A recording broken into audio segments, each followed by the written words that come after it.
Movie review of the film Ramam Raghavam. Dhanraj గారు చాలా సీరియస్గా అటెంప్ట్ చేసిన ఫిల్మ్ ఇది. అసలు ఏమాత్రం కామెడీ ఎక్స్పెక్ట్ చేయకండి. ఈ సినిమాలో ఎక్కడా కామెడీ ఉండదు.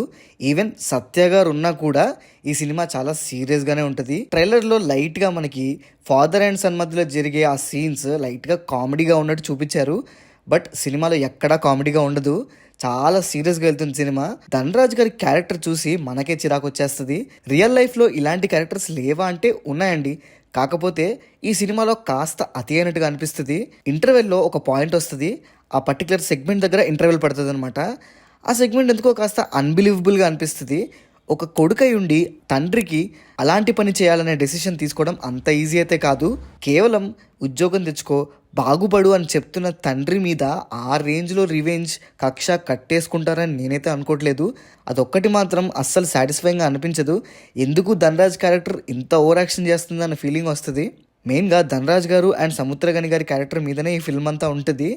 మిగిలిన క్యారెక్టర్స్ అన్నీ పిచ్చలేట్ అనమాట. సరే, ఈ రెండు క్యారెక్టర్స్ మీదే ఫిల్మ్ ఉంటుంది కదా, వీళ్ళిద్దరి మధ్యలో బాండ్ ఏమైనా ప్రాపర్గా చూపిస్తారా అంటే అది కూడా లేదు. సరే, ప్రాపర్ బాండింగ్ లేని ఫాదర్ అండ్ సన్ అంటే అది కూడా కాదు. కొడుకంటే తండ్రికి చాలా ఇష్టం.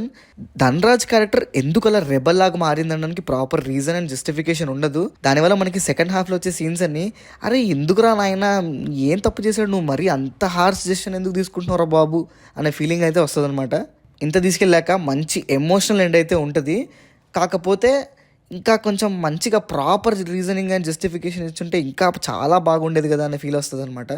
ఆ ఎమోషనల్ క్లైమాక్స్ తర్వాత ఒక సాటిస్ఫైయింగ్ ఎండ్ అయితే ఉండదు. అరే అమ్మ దీనికోసం ఇంతసేపు సాగదీశాడన్న ఫీలింగ్ వస్తుంది. మీకు తెలుసు ఇలా జరగబోద్ది, ఇదే జరుగుద్ది అనే విషయం మీకు తెలుసు. కాకపోతే దాన్నే కాస్త ఇంపాక్ట్ఫుల్గా చూపిస్తే బాగుంది అనిపిస్తుంది. అండ్ ధనరాజ్ గారిని మరీ ఈ రేంజ్ సీరియస్ క్యారెక్టర్లో చూడలేకపోయాను. అసలు ఎక్స్ప్రెషన్ కూడా మారదు. ఫస్ట్ నుంచి లాస్ట్ వరకు తను అదే ఎక్స్ప్రెషన్లో ఉంటారనమాట. లాస్ట్లో కొంచెం 4-5 ఎక్స్ప్రెషన్స్ పెడతారు, కానీ సినిమా అంతా ఒక రకమైన ఎక్స్ప్రెషన్లోనే ఉంటారు. ఈ సినిమా మొత్తంలో నాకు డైజెస్ట్ కాని విషయం ఏంటంటే ధనరాజ్ గారు సముద్రగని గారి కొడుకు అంటే ఎందుకో నమ్మబుద్ధి కాదు. అది ఏజ్ ప్రాపర్గా సెట్ అవ్వకపోవడమో ఏమో కానీ నమ్మబుద్ధి కాదు. ట్రైలర్ చూసినప్పుడు కూడా కొడుకు అంటే ఎందుకో తీసుకోలేకపోయాను. అదొక్కటి ప్రాపర్గా కనెక్ట్ అవ్వలేదు. మేబీ అది కనెక్ట్ అవ్వకపోవడం వల్ల నాకు లాస్ట్లో ఎమోషన్ అంతగా ఎక్కలేదేమో. సో ఓవరాల్గా చెప్పేది ఏంటంటే చాలా సీరియస్ టోన్ సినిమా, కొంచెం కూడా కామెడీ ఉండదు. ఈవెన్ సత్య గారు ఉన్నా కూడా కామెడీ ఉండదు. కామెడీ అంటే అట్లీస్ట్ రిలీఫ్ కోసం కూడా ఏమి ఉండదు అనమాట. చాలా సీరియస్ టోన్లో వెళ్ళిపోతుంటుంది సినిమా. అండ్ దాంతోపాటు ఒక జస్టిఫికేషన్ లేని ఒక సైకోయిజం కనిపిస్తుంది సినిమాలో. కానీ ఎమోషనల్గా చాలా సిన్సియర్గా ట్రై చేశారు.